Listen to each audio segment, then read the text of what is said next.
मचिया जे बैठेली सासु त बहुअरिया रज कर हो। मचिया जे बैठेली सासु त बहुअरिया रज कर हो। सासु भूखेली सखिया हमार हमहु छठी भूखब हो। सासु भूखेली सखिया हमार हमहु छठी भूखब हो। इतना वचन सुनी सासु बिरह बोलिया बोलेली हो। इतना वचन सुनी सासु बिरह बोलिया बोलेली हो। बहुअर कैसे रहबू छठक बरतिया की गोदिया नहीं ललनवा हो। बहुअर कैसे रहबू छठ के बरतिया की गोदिया नहीं ललनवा हो।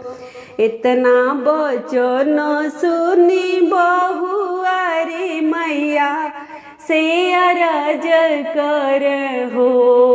इतना वचन सुनी बहुअरी मैया से अरज कर हो। मैया हमहु भूखब छठ के बरतिया भले ही सासुरु सी जई हैं हो। मैया हमहु भूखब छठ के बरतिया भले ही सासुरु सी जई हैं हो। भोरही में अंगना लिपाई बिसागर खनाई बियो। भोरही में अंगना लिपाई बिसागर खनाई बिहो। मैया पिया जी से कुश गड़वाई हमहु छठी भूखब हो। मैया सैया जी से कोसी गड़वाई हमहु छठी भूखब हो। इतने में होई गईल भोर त बहुअरी व्रत रखेली हो।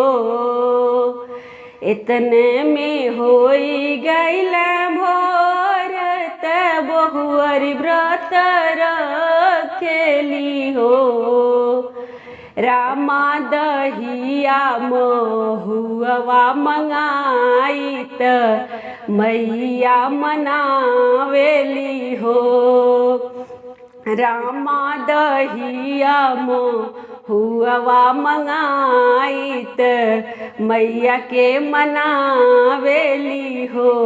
रामा दहिया चूरवा मंगाई त मैया के मनावेली हो। छठी के नौवें महीनावा त ललना जनम लिहल हो। छठी के नौवही महीनावा त ललना जनम लिहल हो।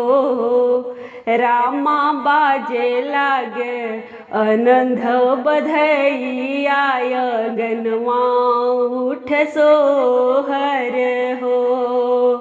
रामा बाजे लागे आनंद बधैया गनवा उठ सोहर हो।